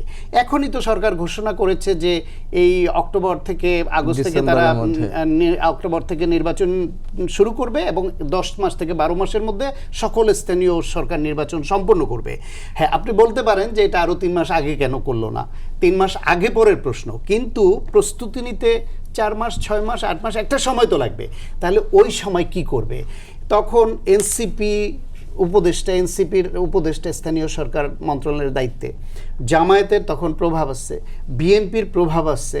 ওই ইন্টারিম সরকার সবাইকে তুষ্ট করতে গিয়ে কোটা তৈরি করেছে, এনসিপির দিতে হবে, জামাতের দিতে হবে, বিএনপির দিতে হবে, ভাগ বাটোয়ারা করে বিভিন্ন জায়গায় প্রশাসক নিয়োগ দিয়েছে। ধরেন কি করবে তাহলে? আওয়ামী লীগের লোক পালিয়ে গেছে, কাউকে না কাউকে তো দিতে হবে, সে সমঝোতার ভিত্তিতে ধরেন এরকম হয়েছে। আপনি কি মনে করেন যে জামায়াত আজকে যদি নির্বাচিত হতো, জামাত ক্ষমতায় এসে নির্বাচন না দেওয়া পর্যন্ত ওই বিএনপির বা অন্য দলের সেই প্রশাসকদের বহাল রেখে তারা দেশ আমি চালাতো? প্রশ্ন এটা রাখছি হয়? যে আসলে এটা এটা হয় করে কিনা না। বাংলাদেশের। সুতরাং বিএনপি এসে তাসনিম বাবা বলছেন যে for the বাংলাদেশের time being, for the প্রেক্ষাপট time আসলে being, এটা হয় বলি না। for the হয় না, time না, being, মানে- না বলছি আমি for the But এর time being, পরিবর্তন চেয়েছেন আপনারা নির্বাচন না হওয়া পর্যন্ত তেমন এই বলবো। টেম্পোরারি ইন্টারিম সময়ের জন্য তাদেরকে ওই প্রশাসন কিছু কিছু জায়গায় পরিবর্তন করতে হয়েছে, কারণ সে তো তার পলিসি ইমপ্লিমেন্ট করাবে, যে তার রাইভালটি করবে তার সঙ্গে ন্যায্য কাজ করলেও যে অন্যায্য বলে সমালোচনা করবে, ওই নেতার হাতে সে ওইখানে প্রশাসক নিয়োগ দিবে, নির্বাচিত হয়ে আসতে পারলে আসেন। সুতরাং নির্বাচন না হওয়া পর্যন্ত প্রশাসক নিয়োগ না দেওয়া এবং পরিবর্তন করা ছাড়া অন্য কোনো উপায় এই সরকারের হাতে ছিল না। এখন নির্বাচন হবে, এরপর আসেন আপনি বলতেছে যে দলীয় ব্যক্তিদের দেন কিন্তু যোগ্য ব্যক্তিদের দেন। এখন যাকে দিচ্ছে সে তো নিশ্চয়ই ওই সরকারে যারা বসাচ্ছে তার চোখে নিশ্চয়ই যোগ্য। এই যোগ্যতার মাপকাঠি কিন্তু নিশ্চয়ই রাসেলের দৃষ্টি থেকে যোগ্য সেটা দেখবে না, সায়ন্তর দৃষ্টি থেকে যোগ্য, তাসনুমার দৃষ্টি থেকে যোগ্য সেটা দেখবে না। যারা সরকার পরিচালনা করছে সেই অথরিটির দৃষ্টিভঙ্গিতে কাকে দিয়ে তার সরকারের পলিসি ইমপ্লিমেন্ট করাতে পারবে তার যোগ্য মনে করে তারে বসাচ্ছে। সুতরাং যাকে সে বসাচ্ছে তার দৃষ্টিভঙ্গিতে সে যোগ্য বলেই তাকে বসাচ্ছে। শুধু এগুলো কোনো কথা না যে দলীয় লোকদের দান কিন্তু যোগ্য লোকদের দেন। আমি জানতে চাই, শাসকের পরিবর্তন হলো, শাসন পরিবর্তন হয়নি, রাসেল ভাই বলছিলেন, এটা কেন বললেন? বা এইটা ওই যে বললাম কিছু সমালোচনা ধার করে এনে হলেও করতে হবে। শাসকের পরিবর্তন না হলে একটাও গুম হয়নি কেন? আগে শাসকরা তো গুম করতো, একটাও ক্রসফায়ার হয়নি কেন? আগে শাসকরা তো ক্রসফায়ার করতো, ক্রসফায়ার করতো, আয়নাঘর হয়নি কেন? বিরোধী দলদের বাতিল করে গুমের পথ সুগম করলেন। মানবাধিকার লঙ্ঘন হয় নাই, কিন্তু মানবাধিকার উদ্দেশ্য বাতিল করে মানবাধিকার যে লঙ্ঘন করবে বিএনপি কমিশন করবে, তবে দেরি করছে, এটা সমালোচনা করে না। যোগ্য। কোন সরকার শেখ হাসিনা প্রথম 3 মাসে করে নাই, প্রথম 3 বছরও করে নাই। কিন্তু একটা ব্যাপার হচ্ছে আপনি যখন ঘুমোদ্দেশ বাতিলের মাধ্যমে ঘুমের পথটাকে সুগম করে দিলেন, আপনি যখন মানবাধিকার অধ্যাদেশ বাতিল করলেন তখন মানবাধিকার যে আপনি লঙ্ঘন করবেন এই পথকে সুগম করে দিলেন। তার মানে ভবিষ্যতে আপনি লঙ্ঘন করবেন, কারণ আপনার তো সিম্পটম দেখা যাচ্ছে তো আপনার মধ্যে। আচ্ছা, যে দিন এই কমিশন আপনি আগে বলে দিচ্ছেন যে সরকার করবে, নাহলে তো আপনি বলতেন না। দেখেন আমি আপনাকে বলি, দেখেন বিষয়টা হচ্ছে সায়ন্তবা বলল যে এই এর কথা যে আমরা বিএনপির 31 দফার প্রথম দফা সংস্কার করবেন, এটা বলেছেন, কিন্তু ভিতরে বলেছেন সংশোধনের মাধ্যমে সংস্কার কমিশন, সংশোধনের মাধ্যমে। এবার দেখেন আইনের বিষয়টা এবার আমি আসি, যদি একটু জটিল বিষয় সংক্ষেপে বলছি। দেখেন সংশোধন এরশাদের আমলে 91-এ করেছিলেন এই এরশাদ। আমাদের আপনি জানেন এবার জুলাই সনদের মধ্যে আছে যে আমাদের বিভাগীয় শহরে হাইকোর্টের বিভিন্ন বেঞ্চ নিয়ে যাবেন, এটা ঐক্যমত পোষণ করেছেন সবাই, এবং দুইটা একটা সংসদ হবে, একটা উচ্চকক্ষ একটা নিম্নকক্ষ। কিন্তু আপনি জানেন এরশাদ তার সংসদের মাধ্যমে 142 দিয়ে সংশোধন করেছেন, হাইকোর্টের বিভিন্ন বেঞ্চ বিভিন্ন বিভাগীয় শহরে নিয়ে গিয়েছেন। পরবর্তী এটার বিপক্ষে রিট হয়েছে, হাইকোর্ট ডিভিশন প্রথমে তারটা আপহোল্ড রেখেছেন, পরবর্তী applied division Anwar Chowdhury versus state applied division বলেছেন যেহেতু আমাদের গভর্নমেন্টটা ইউনিটারি গভর্নমেন্ট, আমাদের এটা ফেডারেল গভর্নমেন্ট না, সেহেতু আমরা চাইলেও বিভাগীয় শহরে আমাদের বেঞ্চ নিতে পারবো না। অ্যাপ্লাইড ডিভিশন রায়ের মাধ্যমে কিছু বেসিক স্ট্রাকচার তৈরি করে দিয়েছেন যেটা আপনি 142 দিয়ে সংশোধন করতে পারবেন না। তার মানে আপনি যে বিভাগীয় শহরে বেঞ্চ নিবেন এটা আপনি 142 দিয়ে পারবেন না, সংসদ কমিশন করে সংসদীয় কমিটি করে পারবেন না, আপনার কনস্টিটিউয়েন্ট অ্যাসেম্বলি লাগবে, সাংবিধানিক সভা লাগবে। আপনি যে দ্বিকক্ষ করবেন এটা তো ফেডারেল গভর্নমেন্ট না, এটা ইউনিটারি গভর্নমেন্ট। আপনি দ্বিকক্ষ বিশিষ্ট আপনি এটা উচ্চ আদালতের ধারা বেসিক স্ট্রাকচার দ্বারা নির্ধারণ হয়ে গেছে, আপনি চাইলেও সংশোধন দিয়ে পরিবর্তন করতে পারবেন না। এই জন্য বলা হচ্ছে কনস্টিটিউয়েন্ট অ্যাসেম্বলি। আমার কথা হচ্ছে বিএনপি কিছু দরকার ছিল না, বিএনপি যে সাংবিধানিক যে সভা কনস্টিটিউয়েন্ট অ্যাসেম্বলিতে শপথটা গ্রহণ করে কয়েকটা জিনিস সংশোধন করতো, সব দরকার ছিল না, আমরা সব এক্সপেক্ট করি না। কিন্তু আপনি যখন শুরুতেই গলত, আপনি বলেন 3 মাসের সরকার, বারবার বলেছে 3 মাসের সরকার এমন কি করেছে আপনাদের কাছে কোনো গুম হয় নাই, মানবাধিকার লঙ্ঘন হয় নাই, কিন্তু 3 মাসের সরকার যে বড় বড় ভয়ঙ্কর কাজ করে ফেলেছেন। প্রথম দিনেই ওনারা এই যে জুলাই সনদের যেটার উপর নির্ভর করে, যেই ওয়ার্ডারের উপর নির্ভর করে 2টা গণভোট এবং জাতীয় নির্বাচন হয়েছে, সেই ওয়ার্ডারে সেখানে লেখা ছিল যে 2টা শপথ নেওয়ার জন্য প্রথমে সেটা ভায়োলেশন করেছেন। তার মানে আপনি গুম করেন নাই, ঠিক আছে মানলাম, মানবাধিকার লঙ্ঘন করেন নাই, আপনি সাংবিধানিক কোনো আপনি এই যে সভা সমাবেশের কোনো অধিকার আপনি লঙ্ঘন করেন নাই, কিন্তু আপনি তো মূল জায়গায় হাত দিয়েছেন। এই যে তাসুব একটু আগে বললো যে আপনি যে বাংলাদেশে 2বার গণঅভ্যুত্থান হয়েছে স্বাধীনতার পরে, 2বার গণঅভ্যুত্থানের বেনিফিশিয়ারি বিএনপি। প্রথম গণঅভ্যুত্থান 3 জনের রূপরেখা, সেই 3 জনের রূপরেখার মধ্যে একটা ছিল তত্ত্বাবধায়ক সরকার যুক্ত করা এবং দ্বিতীয়টা ছিল নির্বাহী বিভাগ থেকে বিচার বিভাগ আলাদা করা। সেই বিএনপি ক্ষমতা আসার পরে 91 পরে ক্ষমতা আসার পরে এটাকে অস্বীকার করেছেন। এবারও ওনারা ক্ষমতা আসার পর আপনি দেখেন সচিবালয়, এটা ওনাদের 31 দফায় ছিল যে সচিবালয় প্রতিষ্ঠা করবেন, এই সুপ্রিম কোর্টের সচিবালয়। সেই সচিবালয়টা অন্তর্বর্তীকালীন সরকার প্রতিষ্ঠা করেছেন, প্রতিষ্ঠিত জিনিস, বিল্ডিং স্ট্রাকচার জনবল নিয়োগ দিয়েছেন। সেই সচিবালয়কে ওনারা 7 দিন আগে যে ইশতেহার দিয়েছেন, সেই ইশতেহারে বলেছেন এটাকে শক্তিশালী করবেন। শক্তিশালী তো দূরের কথা, ওনারা এটাকে বাতিল করে দিলেন। ওটা বলেছে তো, এটা আলোচনা হবে, আলোচনা হবে। আপনি যখন ব্যাংকের অধ্যাদেশটা আপনি নিয়ে আসলেন, তখন তো আলোচনা করে আনেন, 18 ক যুক্ত করেছেন না আপনি অধ্যাদেশটা, আপনি তো এটা তো তৈরি করে ফেলেছেন, জনবল নিয়োগ দিয়ে দিয়েছেন, এরপরে আপনি কেন বাতিল করলেন? আপনি সংশোধন করতেন আস্তে আস্তে, বাতিল করলেন কেন? আপনি তো বাতিল করে দিয়েছেন। তার মানে আপনার মধ্যে আপনি 3 মাসের মধ্যে এত ভয়ঙ্কর কাজ করে ফেলেছেন, গুম, মানবাধিকার, এই জিনিসগুলো আর ধোপে টিকছে না। এই জন্য আমরা বলবো যে বারবার বলা হয়, যেখানে বিরোধী দলের ব্যাপারে বলা হয়, সবসময় বলা হয় যে বিরোধী দল 3 মাসের মধ্যে এমন সরকার কি কাজ করেছে, বিরোধী দল সরকার পতন চায়। বিরোধী দল দেখেন, এই আমার বোন একটু আগে বলেছেন যে বিরোধী দলীয় মানে এই যে বিরোধী দলের নিয়ে হতাশ। দেখেন বিরোধী দল কি না করেছে।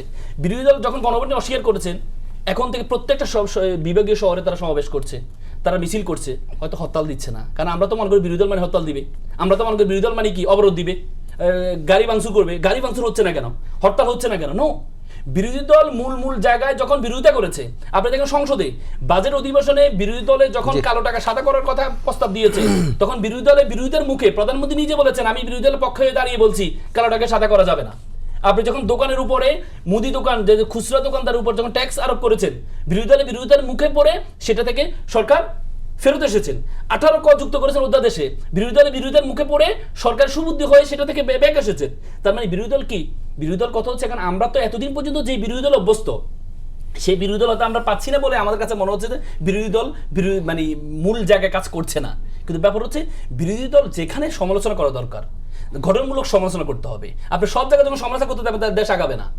যখন আমাদের প্রধানমন্ত্রী প্রত্যেক সরকার ক্ষমতা আসলে ইন্ডিয়া সফরে যায়, যেমন আমাদের প্রধানমন্ত্রী মালয়েশিয়া এবং চীনকে বেছে নিয়ে সফর করেছে, পরবর্তীতে বিরোধী দল এই সংসদে ধন্যবাদ প্রস্তাব দিয়েছেন। তার মানে সৌন্দর্য, আপনাকে ভালোকে ভালো বলতে হবে, কালোকে কালো বলতে হবে। তারপরে বিরোধী দলীয় নেতা যখন সমাপনী বক্তব্য 60 মিনিট বক্তব্য দিয়েছেন, সবাই ভালো লেগেছে। সরকারি দল বিরোধী দল প্রত্যেকে, প্রধানমন্ত্রী সহ প্রত্যেকে প্রায় 5 মিনিট ধরে হাততালি দিয়েছে। কেন? এটাই তো সৌন্দর্য আমাদের সংসদের, এটাই তো সৌন্দর্য। তার মানে ভালোকে ভালো বলতে হবে, খারাপকে খারাপ বলতে হবে। আপনি যদি সকল কিছুর মধ্যে, আমার বোন আরেকটা জিনিস বলেছেন, আমার বোন অনেক কিছু আমার ভালো লেগেছে, কয়েকটা বিষয় আমি শুধু করছি। যেমন উনি বললো যে জামাত শিবিরে গুপ্ত ছিল, জামাত শিবিরের কিছু বিষয়ে, গুপ্তের বিষয়ে কিছু অনেক কথা আছে, এটা ছাত্র দলের মধ্যে আছে। আমরা ঢাকা বিশ্ববিদ্যালয়ে আমরা দেখেছি 135 জনের যে তালিকা দিয়েছে, তার মধ্যে 35 জনেই বিভিন্ন সময় ছাত্রলীগের কমিটির মধ্যে ছিল। তার মানে শিবিরের কিছু বিষয়। কিন্তু জামাত এমন একটা দলের অবস্থান, যে দলের 11 জন শীর্ষস্থানীয় নেতা জীবন দিয়েছে, প্রায় 950 এই 17 বছরে জীবন দিয়েছে। তো সুতরাং জামাতের অবস্থান, যদি জামাত গুপ্ত থাকতো, আপনার জুলাই জামাতের যে কন্ট্রিবিউশন, যে কার্যক্রম আপনি দেখেছেন, 3 জুলাই যখন 3 আগস্ট যখন শেখ হাসিনা বুঝতে পেরেছে সবকিছু কলকাঠিকে, ছাত্রদল তো 142 জনকে তালিকা দিয়েছে, শিবির কি দিয়েছিল? কোথায়? জুলাই অভ্যুত্থানের কথা বলেন তো। জুলাই অভ্যুত্থানে আমি আপনাকে বলি, জুলাই অভ্যুত্থানে যখন আপনি যখন আলাদা করতে চাইবেন, তখন শহীদদের প্রতি অপমান করা হবে, শহীদদেরকে সম্মান দেওয়া হবে না। শিবির শুরুতে বলেছে, না শিবির শুরুতে প্রথম দিনে বলেছেন, শিবির প্রথম দিনে বলেছেন আমরা জুলাইয়ে যারা শহীদ হয়েছে, আমরা জুলাই যারা শহীদ হয়েছে, আমরা শহীদদেরকে আলাদা করতে চাই না। শহীদদের জুলাই অভ্যুত্থানে নেমেছিল, শহীদ হয়েছে, তাকে নিয়ে শিবির দাবি করেছে, আমার সংগঠন কেন বলেছে? কোথায় জুলাই অভ্যুত্থানে কোথায়? নো, আপনি যেখানে এই যে 1 নম্বর যে যাকে নিয়ে আমরা বারবার বলছিল, ওয়াসিমের কথা তো প্রথম দিনই বলেছিল যে 16 জুলাই যে নিহত হলো আবু সাইদ, একই দিনে শহীদ ওয়াসিম যে চিটাগাঙ্গে মারা গেলেন, নিহত হলেন। ছাত্রদল সঙ্গে সঙ্গে স্বীকার করেছিলেন, তখন তো বলেছিলেন যে আমাদের কর্মী নিহত। তখন তো স্বীকার করে নাই, তখন তো বিচার বলছে আমরা সাহেব বলছে আমরা আন্দোলনে নেই। এটা তো আগের কথা। তখন না আন্দোলনের কথা কেন বলছো? আন্দোলনের কথা কেন বলছো আসল ভাই? কেউ স্বীকার করে নাই। এটা আপনিও জানেন যে আপনারা এই আমি আপনাকে বলি সালিম ভাই, দেখেন 17-18 বছর আমরা বিভিন্ন ব্যানারে, একটা কথা আমি বলে নিই, আমি শেষ করি 17-18 বছর রাজনীতি ব্যানারে আন্দোলনে নেমেছে, কিন্তু সাধারণ মানুষ কিন্তু নামে নাই। যখন রাজনীতি ব্যানারে বাইরে এসেছে, সবাই এসেছে, এটাই তো কৌশল, তখন মির্জা সবাই- ফখরুল কৌশল। সেটাই বলেছেন যে এটাই আমার তো, রাজনৈতিক এটাই তো ব্যানারে আপনাকে নামিনি। বলতে হবে কেন? আপনাকে বলতে হবে কেন অমুক আমার শহীদ, অমুক আমার শহীদ কেন বলতে হবে আপনাকে? আপনাকে কেন বলতে না, হবে? আমি শহীদ বলছি, সবাই আমাকে আমাদের। এই যে আপনি যেমন বলছেন যে- ওয়াসিম যেমন আমাদের শহীদ, আবু সাইদ আমাদের শহীদ। আপনি যদি এটাকে দলীয়করণ হ্যাঁ, করেন সেটা তাহলে সেটা তো শহীদদের সুন্দর কথা, জায়গাটা এটা থাকে না, অবশ্যই অবশ্যই। শহীদের জায়গা তো থাকে না। আপনাকে শহীদদেরকে আপনি না, দলের গুপ্ত উদ্যোগ উঠতে সুন্দর হবে। কথা যখন আসে তারা তখন এই যখন- প্রশ্নটা আসে। না তাইলে স্টেক হিসেবে গুপ্তর কথা সবাই আসলে যখন কিন্তু এই প্রশ্নটা আসে। দাবি করে তাসনিমা কি যে আমার সাথে আমরা বিবাদ বড় করবেন এই stakeholder। কথাটাতে? আপনি আমাকে সুযোগ দিলে আমি কখনো মাঝখানে জি, আপনার please। যদি মনে থাকে যে আমি একজনকে না না আমার মনে আছে, প্লিজ আপনি বলুন। তাসনিমা, আপনি এই বিতর্কতেই শুধু যদি না আপনি অনেকটা তর্ক দিয়ে শুরু করতে পারেন। মানে আপনি কিন্তু ব্যক্তিগতভাবে ডিল করছেন, আমি যেটা না, না, না, observe ব্যক্তিগতভাবে করছি। আমি না, বিষয়টা হচ্ছে কি যে আমি অনেকটা। কিন্তু তালিকা একটু ধরে বলি, আমি একটু কথাটা শেষ বলছি। করি। প্রথম কথা হচ্ছে রাসেল ভাই যেটা বললেন যে গুপ্তের কথা, আমার কাছে মনে হয় জামাতের যে মূলধারার রাজনীতিতে যে ধরনের আধিপত্য এখন বা তাদের যে উত্থান, আমি যদি বলি তাদের যে এটা শিবিরের কারণে, এটা তরুণদের কারণে, তাদের এই তরুণদের কারণে এবং এই জুলাইয়ে তাদের অবদানের কারণেই কিন্তু তারা আজকে এখানে এসেছে। সো এখানে এদের দুজনকে খুব একটা পর্যায়ে তারা হয়তো সরাসরি মাদার অর্গানাইজেশনে জয়েন করে না, বিভিন্ন সাব অর্গানাইজেশনে জয়েন করে, বাট এটাকে আমি আলাদা করতে চাই না। আরেকটা বিষয় হচ্ছে আপনি দেখেন সংসদে বিরোধী দলের সমালোচনা আমি কেন করি সরকারি দলের পাশাপাশি, তাদের কারণেই, তাদের সিমটমের কারণে, তাদের কথাবার্তার কারণে। আমি সবসময় একটা কথা বলি যে জামাতকে আওয়ামী লীগের মতো ডিল করা যাবে না, তাদেরকে আসতে দিতে হবে রাজনীতিতে, তাদের কথা শুনতে হবে, তাদের বক্তব্য শুনতে হবে। আপনি সুপ্রিম কোর্ট সচিবালয় যে অধ্যাদেশ পাঠান, এটার আসলে কোনো আলোচনা দরকার নাই, এটা it's a absolutely wrong move by BNP, এখানে আর কোনো কারণ নাই। কিন্তু আপনি দেখেন যখন আপনি বিরোধী দল বলবে যে এটা আমাদের বিরোধিতার কারণে হয়েছে, না, এই জুলাইয়ের পরে যে পরিমাণ মানুষ এখন সমালোচনা করে এবং রাজনীতি নিয়ে কথা বলে, এবং আপনি যে কোনো একটা র্যান্ডম ছেলে মেয়েকে জিজ্ঞেস করবেন, সে বলে যে এখন সংসদ চলাকালীন আমি জীবনে কোনোদিন সংসদ দেখি নাই, আমি এখন সংসদ দেখি। কেন দেখে? কারণ জুলাই তার জীবনে একটা পরিবর্তন এনে ফেলেছে। সো এটা বিরোধী দলের বিরোধিতার থেকেও বাইরের যে প্রেশার আছে এটা সরকারি এবং বিরোধী দুজনের উপরই আছে। বিরোধী দলের বিরোধিতা যদি এতটাই স্ট্রং হতো, সরকারি দলের কাছে তারা গাড়ি চাইতো না, পর্দা চাইতো না, ওয়াশিং মেশিন চাইতো না, মাইক্রোওয়েভ চাইতো না। ওইখানেই কিন্তু তাদের বোঝা যায়। এবং তাদের এমপি আমির হামজা যে বক্তব্য দিয়েছে বাজেট নিয়ে, একজন এমপি বলেছে বাজেট তাদের ছায়া বাজেটের মতো হয়েছে, আরেকজন এমপি বলেছে জামাতেরই যে এই বাজেট কোনো কিছু হয়ই নাই। এই অর্থ বিল, আমি মনে হয় এই টানা 3টা টকশোতে একই কথা বলতেছি যে বিরোধী দলের কোনো ধরনের স্ট্যান্ডই ছিল না এই 2-1টা কালো টাকা সাদা এবং এটা সেটা বলা ছাড়া এই বিশাল আকারের বাজেটের বিপরীতে। সো এগুলা কিন্তু তর্কের খাতিরে কিন্তু অনেক কিছু বলা যায়, কিন্তু আপনি যখন স্পেসিফিক্যালি পয়েন্ট ধরে বলবেন, এই যে আপনারা শহীদ নিয়ে অনেক মারামারি, আমি জানতে চাইছিলাম আর কি আপনার কথা ধরে যখন কথাটা না, আসলো, এগুলো আসলে এই শহীদ আমার, এই শহীদ আপনার, এইটা তো বলার কোনো একদম বলার না, এটা আসলে এই আলোচনা টেবিলে আসার দরকার নাই। ওই রক্তের বিনিময়ে আপনি জুলাইকে কিভাবে ডিল করছেন, আপনি মুক্তিযুদ্ধকে কিভাবে ডিল করেছিলেন, এবং মুক্তিযুদ্ধের ধারাবাহিকতায় কেন 90 আসলো, কেন 24 আসলো, আপনি ওগুলা নিয়ে আমরা আলোচনা করা দরকার। এগুলো হচ্ছে তর্ক, টিআরপি বাড়বে, আপনার ভিউ বাড়বে, যে রাসেল ভাই তো খুব চিল্লাচ্ছে, দেখি তো কি বলছে, কে জিতছে, সায়ন্ত ভাই তো খুব চিল্লাচ্ছে, তাজনুমা তো কিছু বলতেই পারতেছে না, মাঝখানে বসে আছে চুপচাপ, বা ডানে বামে তাকাচ্ছে। সো আপনি ওখানে অ্যাটেন্ড করেছেন। সো এগুলো আসলে কোনো মানে আলোচনার টপিক হতে পারে না। আপনি এবং আমার কাছে মনে হয় যে এই আমরা যখন জুলাইয়ের রাজনীতি নিয়ে কথা বলবো, জুলাই বাংলাদেশের গত 2 বছরে সামাজিকভাবে এবং রাজনৈতিকভাবে কি কি পরিবর্তন এসেছে এবং কোন কোন জায়গায় আমরা আসলে অসুবিধাগুলো দেখছি। আপনি যদি বলেন যে তারা গুপ্ত ছিল বা তারা গুপ্ত ছিল না, কিন্তু আমরা এখন তাকে দেখি যে সে বিরোধী দল, তার যে স্বাধীনতা বিরোধী যে ব্যাগেজ আছে, তার নারী নিয়ে যে ব্যাগেজ আছে, এটা তার নিজস্ব ব্যাগেজ, যেগুলো আমাদের কারণ না। কিন্তু আমি তাকে দেখি সে বিরোধী দল হিসেবে সে কি করছে এখন। যে বিরোধী দল ইলেকশনে গেল, সে 11ই ফেব্রুয়ারি সে মানে এই অ্যারেঞ্জমেন্টের কথা জানতো না যে 13ই ফেব্রুয়ারি গণভোট নাই হয়ে যাবে। এটা আমার মতো ছোট মানুষ এটা বিশ্বাস করে না, হয়তো আমি বোকা, এটা আমি বিশ্বাস করি না যে বিরোধী দলকে আস্থায় না নিয়ে বিএনপি এই কাজ করবে। সো এখানে কেন এগুলা হলো? যেই জামাত ঐক্যমত্য কমিশনে মিটিং চলাকালীন উচ্চ কক্ষ নিম্ন কক্ষের জন্য, পিআর এর জন্য, পিআর ছাড়া ইলেকশনে যাবে না, এত কিছু করে তারা রাস্তায় চলে গেল, তাহলে এখন কেন 11ই ফেব্রুয়ারি 13 ফেব্রুয়ারির মধ্যে তারা জানে না? এই যে আমি শুনেন, একটা জিনিস হচ্ছে অনেকদিন আমাদের সংসদ ছিল না, এখন এই সংসদে পারস্পরিক শ্রদ্ধাবোধ এবং পারস্পরিক যে সৌহার্দ্যপূর্ণ একটা পরিবেশ, এটা এপ্রিসিয়েট, এটা আপনাকে, এটা এক জিনিস, এটা এক জিনিস। কিন্তু আপনি যখন এক ধরনের কৃতজ্ঞতাবোধ প্রকাশ করবেন বিরোধী দলের, সরকারি দলের প্রতি, বা আপনার বডি ল্যাঙ্গুয়েজ যখন সাবমিসিভ হবে, তখন কিন্তু আমরা যারা বাইরে আছি, যে এরা তো ওই যে আপনারা বলেন না এখন জেনজির যে ল্যাঙ্গুয়েজ, আপনারা আর মামুরা, হ্যাঁ, আমাদেরকে কিন্তু ওই বার্তাটা দেয়। সো আমাদের ওই পয়েন্টটা, রাসেল ভাই যে পয়েন্টগুলো বলেছেন, গুম কমিশনের, গুম হয় নাই, কিন্তু ঠিকই তো গুম কমিশন আপনি নাই করে দিয়েছেন, যেখানে আপনাদের দলের নেতারাই সবচেয়ে বেশি, অবশ্যই নাই করেছে, এটা যতদিন না পর্যন্ত হবে, এটা ততদিন পর্যন্ত এটা আমি ধরে নেব এটা নাই। এবং মানবাধিকার কমিশন, দুদক, তারাই কিন্তু সবচেয়ে বেশি ইনভলভ, এবং ওই সংসদে তাদের ক্যাবিনেটে ওই গুম হওয়া লোকজনই আছে, তারাই সবচেয়ে বেশি, আমরা কিন্তু এটার শিকার হই নাই। তাহলে তাদের তো এটা সবার আগে এটাকে ইমপ্লিমেন্ট করার কথা ছিল, তাহলে আমরা এটাতে আস্থা পেতাম, রাইট? এখানে কেন আপনি জুলাইয়ের পরে আপনি নতুন বিকল্প রাজনীতি খুঁজতেছেন? আমরা কেন বিকল্প নতুন খুঁজতেছি? এবং সময় একেবারে কম, আমি নতুন না, কারণ আপনি তো আননেসেসারি ঝগড়ায় আমার সময়টা নষ্ট করে দিয়েছেন। না, আপনাকে সময় দিব, আমি 1 মিনিট 1.5 মিনিট সময় আপনাকে দিতে চাই। এবং নতুন রাজনীতির কথা, আমাদের যে আরেকটা, যে আমাদের হতাশার কথা, যে এইখান থেকে একটা নতুন কিছু বের হবে, জনগণ যে এই আস্থাটা হারালো, বা এখনো যে তারা ক্ষুব্ধ, তারা নতুনদের ব্যর্থতার উপর যে তারা ক্ষুব্ধ, এটা কেন? কারণ এই পুরনোদেরকে তো দেখা হয়ে গেছে 50 বছর। এই জন্য এখন তারা ভেবেছিল যে নতুনরা এটার থেকে ডিফারেন্ট হবে। হ্যাঁ, নতুনরা প্রো জুলাই, প্রো বাংলাদেশ, তারা সংস্কারপন্থী, কিন্তু নতুনরা যে এমন একটা দলের সাথে গেছে যেটা বাংলাদেশের মানুষ পছন্দ করছে না।